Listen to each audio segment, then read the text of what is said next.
தனி ஸ்லோகம்னு ஒரு கிரந்தம் எழுதியிருக்கார்.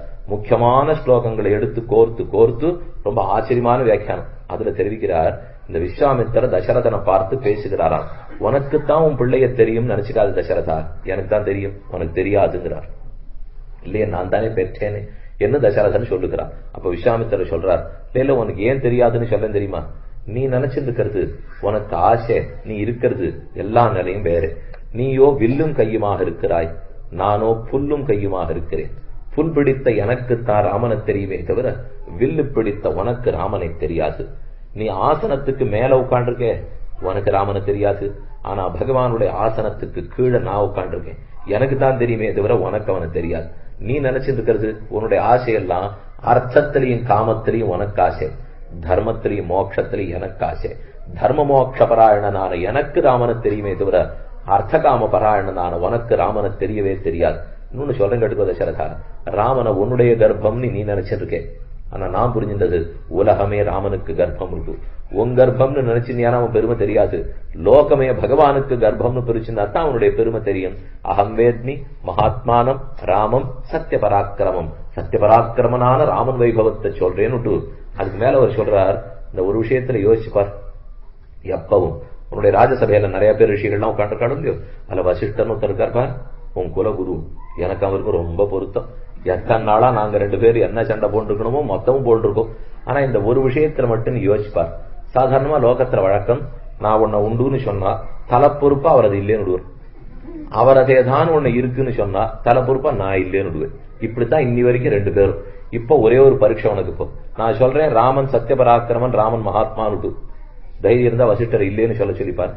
இந்த ஒண்ணுலதான் எனக்கு வாய்ப்பு. இப்போ அகம் வேத்மி மகாத்மானம் ராமம் சத்திய பராக்கிரமம் வசிஷ்டோபி மகாதேஜாக, இந்த வசிஷ்டரும் கூட வசிஷ்டோபி மகாதேஜாக.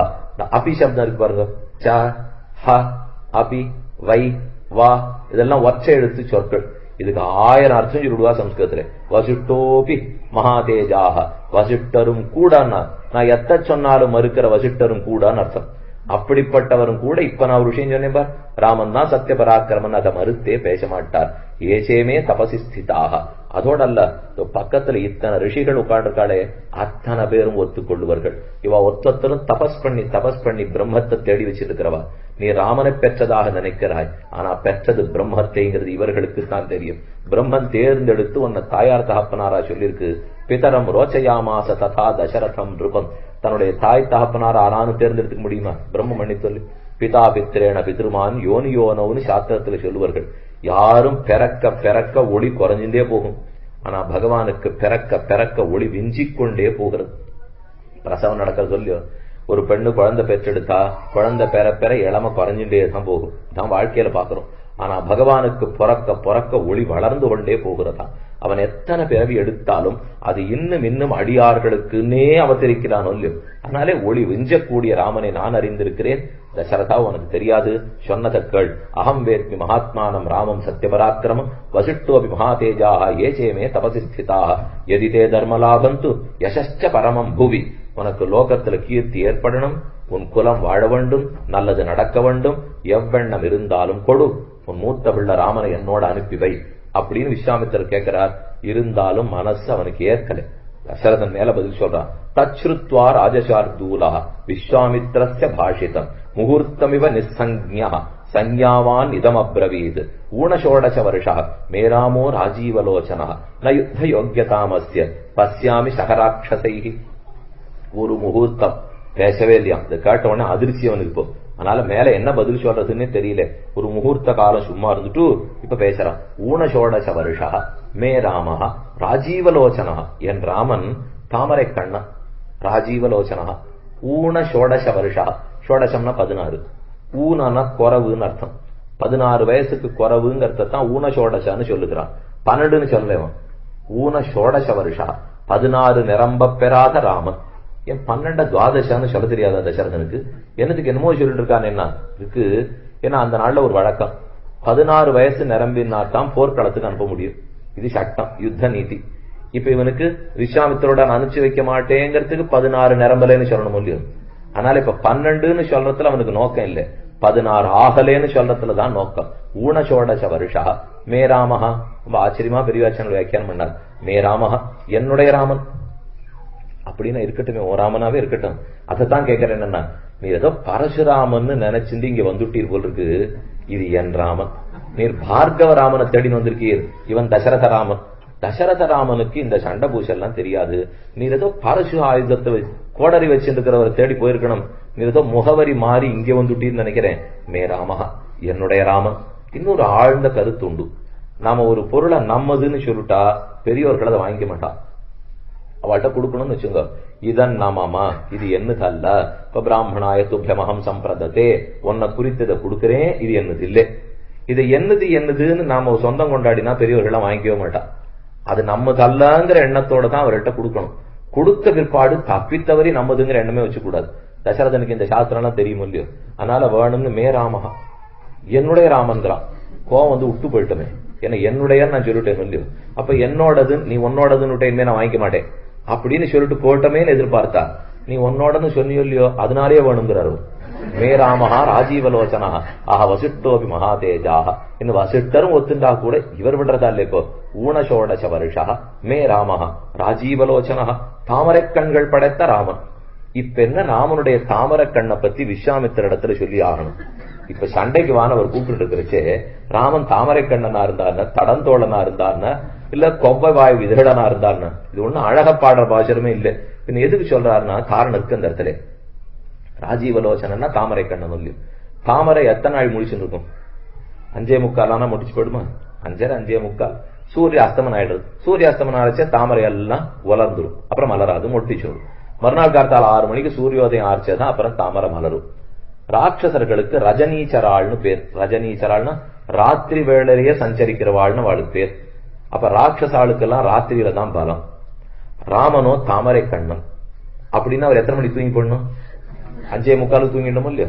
தாமரை கண்ணன்னா தாமரை தான் 5:45 தூங்கிடுமே. என் ராமன் எவ்வளவு சுகுமார சின்ன பிள்ளைன்னா 5:30 5:45 தூங்கி போடுவார். நீரானா அப்புறம் எழுந்திருக்கவாளோட சண்டை போடுறதுக்காக கூட்டு இருக்கீர். இது நடக்கவே போறதில்லை.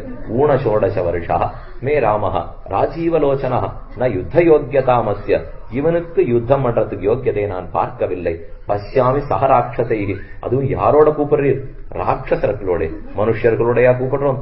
கண்டிப்பா ராமனை அனுப்புறதுக்கு இல்லை என்று தசரதன் முடிவு எடுத்துட்டான். அதனால ராத்திரி வேலைங்கிறது ராட்சசர்கள் வேலை. நம்ம படிக்கணும்னாலும் எதை பண்ணணும்னாலும் பகல் வேலையில பண்ணணும். ராத்திரி வேலை என்னன்னா, பல இடத்துல இன்னைக்கு ராத்திரி கலாச்சாரம் ரொம்பவே வளர்ந்து போச்சு.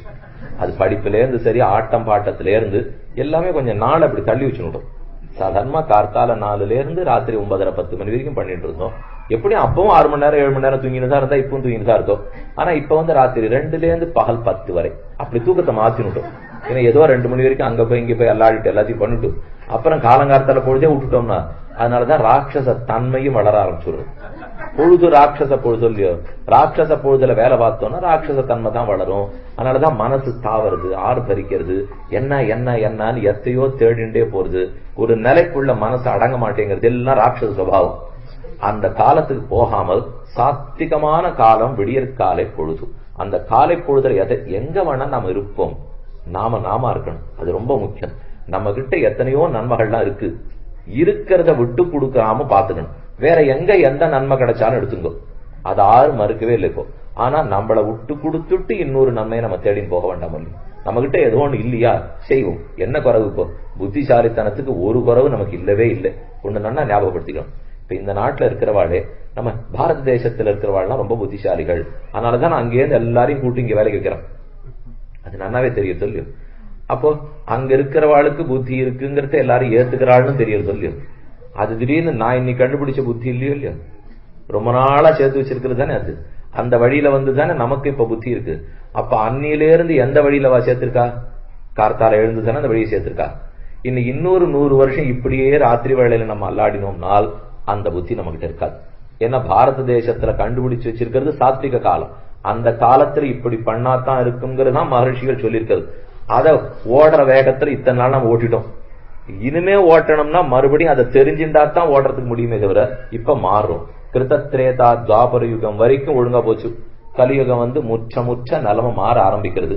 அதனால அதெல்லாம் விட்டு கொடுத்துடாமல் நாம் எப்படி இருக்கோமோ அப்படி அவசியம் இருக்கிறதுக்குன்னு தெரிஞ்சுக்கணும். ஆண்களா இருந்தாலும் சரி, எங்க இருந்தாலும் அவரவர்களுக்குரிய சின்னத்தை விட்டு கொடுத்துடவே கூடாது. அது வேஷ்டியிலேருந்து நெத்திக்கிட்டுக்கிறதுலேருந்து இருக்கட்டும், சந்தியாவந்தனம் பண்றதா இருக்கட்டும், நெத்திக்கிட்டுக்கிறதா இருக்கட்டும், வேட்டி உடுத்திக்கிறதா இருக்கட்டும். மேலும் இந்த நாட்டுல அதெல்லாம் யாருமே தடுக்கிறதாவும் தெரியலையே. அது சில இடங்கள்லாம் இருக்கு, சில நாட்டெல்லாம் அதெல்லாத்தையும் அனுமதிக்க மாட்டான்னு வச்சுக்கோ, அது இருந்தாலே ஆபத்து. அந்த மாதிரி இடத்துல நீங்க இல்லையே. நீங்க இருக்கிற இடத்துல யாரும் எதை பண்ணாலும் ஒண்ணும் கேட்கறது இல்லை. நாம இருந்தாலும் யாரும் கேட்டுட போறது இல்லை. அதனால ஆண்களை பொறுத்தவரை நெத்தியில் எட்டுக்க வேண்டிய அவரவர்கள் சம்பிரதாய சின்னத்தையோ வேட்டி உடுத்தி கொள்ளுவதையோ அந்தந்த நித்திய அனுஷ்டானத்தை பண்றதையோ விடாமல் அவசியம் செய்ய வேணுங்கிறது முக்கியம். அதுல என்ன ஆயிடும்னா, இது இளைஞர்களுக்கு ஆசை வரணும். அப்பா அம்மா சொல்லத்தான் சொல்றா. நிறைய பேர் அப்பப்ப இங்க வந்துட்டும் போறாளோ இல்லையோ, வந்துட்டு தான் போயிட்டு இருக்கா. வந்திருக்கிற சமயத்துக்கு சொல்லி பாக்குறா.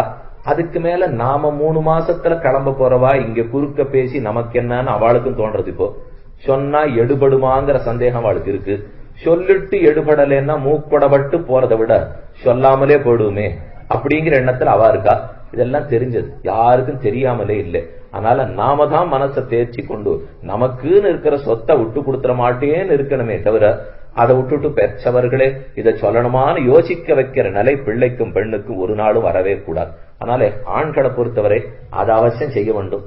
அதே பெண்களை பொறுத்தவரை நமக்குன்னு சில கலாச்சாரம் பண்பாடுகள்லாம் இருக்கும் இல்லையோ. திருமங்கல்ய தாரணம்னு பண்ணிக்கிறோம்னா அது அன்னைக்கு ஒரு நாளாக இருக்கக்கூடாது. என்னைக்கும் திருமங்கல்யத்தை தரித்து கொண்டுதான் இருக்க வேண்டும். அது மாறக்கூடாது. கல்யாணத்தன்னைக்கு மெட்டி இட்டு கொள்ளுகிறோம், அதுக்குன்னு சாஸ்திரம் எழுதி வச்சிருக்கிற மந்திரங்கள் சாமான்யமானவை அல்ல.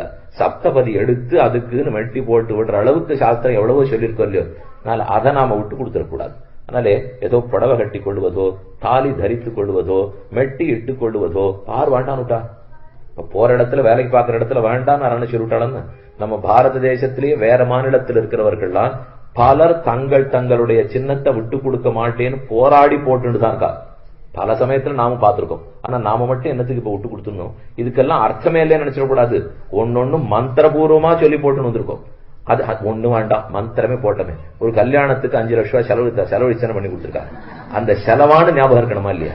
அந்த 5 லட்சம் ரூபாய் செலவழிச்சுக்காகவாவது ஒருத்தர் சொன்னார், பிள்ளைய பார்த்து சந்தியாந்தனம் பண்ணுன்னா அவனும் பண்ணவே இல்லை. கடைசியில ஒரு போடு போட்டா, எனக்கே ஆச்சரியமா இருந்தது. உனக்கு 2 லட்சம் செலவழிச்சு பூனல் போட்டு வச்சு அதுக்கான பண்ணுன்னா. அவர் மந்திரத்துக்காக பண்றாரோ எதுக்கு பண்றாரோ தெரியாது. இப்போ கடைசி பட்சம் அவர் செலவழிச்சது இத்தனைன்னா அதுக்காகவான பண்ண வேண்டாமா? அதனாலே பெண்களுக்கு சில துண்டு குங்குமம் இட்டுக் கொள்வதோ திருமங்கல்லத்தை தரித்துக் கொள்வதோ மெட்டி அணிந்து கொள்வதோ புடவை கட்டி கொள்வதோ நமக்கு சிறப்பைத்தான் கொடுக்குமே தவிர அது ஒரு நாளின் இழப்பை கொடுக்கவே கொடுக்காது. இந்த விஷயத்தை ஞாபகம் வச்சுங்கோ. சில விஷயத்தை சொன்னா பிடிக்கலாம், பிடிக்காமலும் போகலாம். ஆனா பிடிக்காம போச்சுங்கிறதுக்காக சொல்லாத போயிட்டேன்னா வந்த கடமையிலிருந்து தவறினவன் ஆவேன். அதனால அவசியம் சொல்றத சொல்லிடுறோம். அதுக்கப்புறம் ஏத்துக்காதுன்னு அது உங்ககிட்ட மட்டும்னே இல்லை, அவர் அனுகிரகிக்கணும். பக்கத்துல இருக்கிறவர் பார்த்து சரி இவர்களுக்கு இது புரியட்டும் அப்படின்னு அவர் நினைத்தாலே ஒழிய நமக்கு சட்டுன்னு புரிஞ்சிட போறது கிடையாது. அதனால இதை ஞாபகத்திலே வைத்துக் கொள்ள வேண்டும். எதுக்கு சொல்ல வந்தேன்னா, ஊனசோடக வருஷா மே ராமஹா ராஜீவலோச்சனா ந யுத்த யோக்கியதாமஸ்தி பஷ்யாமி சக ராட்சசைகி. ராட்சசர்களுடைய கூட யுத்தம் பண்றதுக்கு இவனுக்கு யோக்கியத்தை இல்லை, அதனால் தரமாட்டேன் சொல்லி ஒரு தெரியா முற்றுப்புள்ளி வச்சுட்டான். இப்பவானு முன்னாடி பின்னாடி பேசிட்டு இருந்தான். தசரதன் இல்லேன்னு இல்லையோ, அப்பதான் சுருக்கன்னு கோபம் வந்துருது விஸ்வாமித்திரன். மித்யா பிரதிஜா காகுஸ்த சுகீபவ சபாந்தவா. பொய் சத்தியம் பண்ணவனே உன் குடும்பத்தோட நன்னாரு நேர சுருட்டா ஒரே வார்த்தை. அவருக்கும் வந்து அடுத்தது சொல்லார பார்த்து தச்ருத்வா வசனம் தஸ்ய ஸ்நேக பதியாகுலாட்சரம் சமன்யு கௌசிகோ வாக்கியம் பிரத்யுவாச்ச மகீபதின். மன்யுன்னா கோபம்னு அர்த்தம். அதீத கோபத்தோட விஸ்வாமித்திரர் பார்த்து இக்ஷ்வாகூணாம் குலே ஜாதா சாட்சாத் தர்மைவாபரா திருதிமான் சுப்ரத ஸ்ரீமான் ந தர்மம் ஹாத்து மருகசி. இக்ஷ்வாகுலத்துல பிறந்தேன்னு பேர் வேற வச்சிருக்கிய தசரதானி, இப்படியா போய் மாற்றி பேசினாய்? இந்த குலத்தில் இருக்கிற யாரும் சொன்ன சொல் மீறினதே கிடையாது. ராகவானாம் அயுக்தோயம் குலஸ்யாஸ்ய விபர்யா. ரகுகுலத்துல பிறந்தவர்களுக்கு ஏற்காத ஒரு வார்த்தையை நீ பேசிவிட்டாய். மித்யா பிரதிஜா பொய் சத்தியம் பண்ணினாய். காகுஸ்த ககுத்த வம்சத்திலே பிறந்தவனே சுகி பவ, என்ன சுகமா இரு. சபாந்தவா உன்னுடைய குடும்பத்தோட சுகமா இரு. இந்த வார்த்தைக்கு 2 அர்த்தம் உண்டு. இப்ப நம்ம ஒருத்தரை பார்த்து குடும்பத்தோட சுகமா இருக்கும் அப்படின்னு சொல்லலாம், சுகமா இரு அப்படின்னு சொல்லலாம். இந்த 2த்துல இப்ப 2வது வகை இது சுகமாருன்னு ஆசீர்வாதமே இல்ல. சுகி பவ. சுகி பவன்னா என்ன வச்சுட்டு உள்ளத்துல சொல்றோம் தெரியாதா? சுகிபவன சுகமா இருன்னு அர்த்தமே இல்ல. நீ எப்படி சுகமா இருந்துறேன்னு பாத்துறேன்னு அர்த்தம். சுகிபவ சபாந்தவா, நீ பந்து மித்திரர்களோட சுகமா இரு சொல்லிட்டு வேகமா புறப்பட்டார். அந்த சமயம் தான் வசிஷ்டாச்சாரியர் தடுக்கிறார். இது வரைக்கும் என்ன நடக்கிறதுங்கிறத மேற்பார்வை பார்த்திருந்தார். சரி இவன் கொடுக்க மாட்டேன்னு சொல்லிட்டான். விஸ்வாமித்திரர் கோபமா போறார்னு உடனே ஜாட காட்டுறாரு. தசரதா தப்பு செய்கிறாய், கொடுக்கிறேன்னு சொல்லிட்டாய். நீ கொடுக்கிறேன்னு சொன்னது கொடுக்க மாட்டேன்னு சொன்னது உனக்கு பாபம். நான் அதை பத்தி கூட ரொம்ப பேச வரல இப்போ. ஆனால் உன்னுடைய பிள்ளையின் நன்மைக்காகத்தான் இவர் கூப்பிடுகிறார்னு தெரிந்து கொள். அது தெரியாமல் நீ பேசுகிறாய். தவபுத்திர ஹிதார்த்தாய, உன் பிள்ளைக்கு நல்லது நடக்கணுங்கிறதுக்காகத்தான் விஸ்வாமித்திரர் கூப்பிடுறார். என் பிள்ளைக்கு என்ன நல்லது நடக்கணும்னு தசரதன் கேட்டுக்கணும் இல்லையோ. அவனுக்கு என்ன குரு பக்தினா, இந்த வார்த்தை வசிஷ்டர் சொன்ன உடனே பேசவே இல்லை, அமிச்சுட்டான். இத்தனை நாளி மாட்டேன்னு இவ்வளவு தூரம் பேசியிருந்தானோ இல்லையோ, அடுத்த நிமிஷம் உன் பிள்ளைக்கு நல்லதுக்காகத்தான். அவன் திரும்பி சொல்றான் தசரதன், என் பிள்ளைக்கு நல்ல தாத்தியதாங்கிற கவலை இல்லை, நீர் அனுப்புன்னு சொல்றீரா இல்லையாங்கிறதான் பேச்சு. அனுப்புன்னு சொல்லிட்டார் வசிஷ்டர். அடுத்த நிமிஷம் ததவ் குஷிகபுத்திராய சுப்ரீதேன அந்தராத்மனா, தங்கத்தாம்பாளத்துல வச்சு பொருளை தூக்கி கொடுக்கறாப்புல கொடுத்துட்டார். ததவுனா கொடுத்தான்னு அர்த்தம். பொருளை கொடுக்கற சேத்தான் ததாதின்னு சொல்லுவா. இப்ப நம்ம ஒரு குழந்தைய ஒருத்தரோட அவர் வீட்டுக்கு அனுப்புறோம்னு வச்சுக்கோம். அப்ப இப்படி பேச மாட்டோம். குழந்தைய அனுப்புறச்சே குழந்தைய கூட அனுப்பிச்சு விட்டுருக்காருவா. ஒரு பழத்தை கொடுத்து அனுப்பிச்சா பழத்தை கூட அனுப்பிச்சு வச்சிருக்காருன்னு சொல்லுவா. பழத்தை கொடுத்து விட்டாருன்னு தானே சொல்லுவா, குழந்தைய கொடுத்து விட்டாருன்னு சொல்ல மாட்டா. அப்ப அச்சேதனத்துக்கு வேற மாதிரி, சேத்தனத்துக்கு வேற மாதிரி. ஒரு ஆள் அனுப்பிச்சா வேற மாதிரி, பொருளை கொடுத்தா வேற மாதிரி இல்லையோ. ததவுங்கிறது பொருளை கொடுக்கறது சொல்றது. தாம்பாளத்துல வச்சு கொடுக்கறாப்புலே ததவு குஷிகபுத்திராய சுப்ரீதேன அந்தராத்மனா, பொருள் வைக்கிறா போலேன்னா அந்த அளவுக்கு பொருளாட்டம் தசரதனுக்கு ராமன் அடங்கி இருந்தானோ. ஒரு பொருளை எப்படி எடுத்து கொடுத்துட முடியுமோ அத போல தசரதனுக்கு ராமன் அடங்கி, என மூத்தவன் சொல்படி கேட்பதற்குத்தானே ராமனுடைய அவதாரமே. அதனாலே ததவு குஷிகபுத்திராயன்னு கொடுக்கனா ராமகமனே ராஜன் சம்சயம் கந்து மருகசி தேஷாம் நிகிரஹணே சக்தா ஸ்வயஞ்ச குஷிகாத்மஜா தவபுத்திர ஹிதார்த்தாய தாமுபேத்திய அபியாச்சதே கிருதஸ்வஸ்தயனம் மாத்ரா பித்ரா தசரதேன ச புரோதசா வசிஷ்டேன மங்களைர் அபிமந்திரிதம் சபுத்திரம் மூர்த்தன்யுபாக்ராய ராஜா தசரதஸ்ததா ததௌ குஷிகபுத்திராய சுப்ரீதேன அந்தராத்மனா. தன் பிள்ளைய கூப்பிட்டான். உச்சி முகர்ந்து பார்த்து தோளோட அணைத்துக் கொள்ளுகிறார். இதுவரைக்கும் ராமா 12 வருஷமா ஒன்னு நான் பிரிஞ்சது கிடையாது, இப்ப பிரிய போறேன், ஜாகிரதையா போயிட்டு வா, அவர் என்ன சொல்லுகிறாரோ அதன்படி கேள் அப்படின்னு தசரதன் ஒரு வார்த்தை தான் சொன்னார். மேல ஏதும் பேசவில்லை. தசரதன் ராமனை மட்டும் அனுப்பிச்சிருக்கணும் இல்லையோ, கேட்டது ராமனை மட்டும்தானே. வந்த நம்பியை தம்பி தன்னோடுன்னு நம்பிய கேட்டதுக்கு தம்பி கூட கிடைச்சாராம். நம்பினா ராமன், அவர் மட்டும்தான் கொடுத்துருக்கணும். சில சமயம் பொருள் வாங்க போவோம், 10 ரூபாய் நீட்டுவோம், அவர் இன்னொன்னு கொடுப்பார். என்னன்னு கேட்டா இலவச இணைப்புங்கிற அளவு. அதை போல இப்ப இவர் ஒண்ணு கொடுத்தா கூட சேர்த்து 2வது கிடைச்சது. இப்போ கேட்டது ராமனைத்தான், ஆனா வந்த நம்பியை தம்பியான லக்ஷ்மணனோட சேர்த்து பெற்றார். நாதமுனிகள்ங்கிறவர் ஆழ்வார் திருநகரிக்கு போய் நம்மாழ்வாரிடத்துல 1000 பாசரங்கள் வேணும்னு கேட்டார். நம்மாழ்வார் திருவாய்மொழி 1000 பாடினார். அந்த 1000 இருக்கிறதே நாதமுனிகளுக்கு எல்லாம் தெரியாது. அவர் ஆழ்வார் திருநகரிக்கு போய் நம்மாழ்வார பிரத்யட்சமா சேவித்து கேட்கிறார். ஆழ்வார் 1000 கொடுத்துட்டார். கொடுத்துட்டு 1000 அனுப்பலைவர், மிச்ச 4000 கொடுத்தார். இந்த 1000 கொடுத்து மற்ற ஆழ்வார்கள் பாடியிருக்கிற 3000 பாசரத்தையும் கொடுத்தார். நாதமுனிகள் நடிச்சிருந்தார். ராமனை மட்டும் கேட்கிறவனுக்கு லக்ஷ்மணனோட சேர்த்து கிடைச்சதோ இல்லையோ, 1000 மட்டும் கேட்ட எனக்கு 4000 கிடைச்சது சொல்லியோ, என்ன அவருக்கு திருப்தியா. அதனாலதான் நாதனுக்கு 4000 உரைத்தவன் வாழியேன்னு சொல்லுவார்கள். அங்கு போலே ராமனை மட்டும்தான் கேட்டார். லக்ஷ்மணனோட சேர்த்து பெற்று 2 பேரும் இப்படி நடக்க ஆரம்பிக்கிறார். சரையூ நதியினுடைய தெற்கு கரையோரமாக நடக்கிறார்கள். அர்த்தர்த்த யோஜனம் கத்வா சரவ்யா தட்சிணே தட்டே, சரையூ நதியினுடைய தெற்கு கரையிலே 1.5 யோஜன தூரம் நடந்தார்கள். அர்த்த அரை, ஒண்ணுக்கு மேல இருக்கிற அரை, 1.5 யோஜன தூரம் நடந்தார்கள். மந்திர கிராமம் கிருஹாணத்வம் பலாம் அதிபலாம் ததா நஸ்ரமோ நஜ்வரோ வாதேன ரூபஸ்ய விபர்யய நச்ச சுப்தம் பிரமத்தம் வா தர்ஷயந்தி நைர்ருதாக ந பாஹ்வோஹோ சதுருஷோ வீர்யே பிருத்திவ்யாமஸ்சி கஷ்சன பலாமதிபலாஞ்சைவ படதஸ்தாத ராகவ ந சௌபாகியே ந தாட்சிண்யே ந ஞானே புத்தி நிச்சயே. அப்ப குழந்தைகள் ரொம்ப தூரம் நடக்கணும், பெரிய சண்டையெல்லாம் போட்டாகணும். அதனால உடம்புல வாளுக்கு பலம் இருக்கட்டும்ங்கிறதுக்காக பலா அதிபலா அப்படிங்கிற 2 மந்திரத்தை உபதேசம் பண்றார். ராமா, ஞானத்துல குறவோ சக்தியில குறவோ எந்த குறவும் எனக்கு இருக்காது, 2 பேரும் அதை நன்னா கொட்டுங்கோ அப்படிங்கிற 2 மந்திரத்தையும் சொல்லிக் கொடுக்கிறார். பலாம் அதிபலான் செய்வ படதஸ்தாத ராகவ ந சௌபாகியே ந தாட்சிண்ணே ந ஞானே புத்தி நிச்சயே ந உத்தரே பிரதிபக்தவ்யே சமாலோகே தவாகன. அதுக்கப்புறம் விஷயத்தை தெரிஞ்சுக்கிறதுலயோ, கேள்விக்கு பதில் சொல்றதுலயோ, சாதுரியமா நடந்துக்கிறதுலயோ, எப்பப்ப எதை செய்யணும்னு தெரிஞ்சுக்கிறதுலயோ உனக்கு குறவே வராது.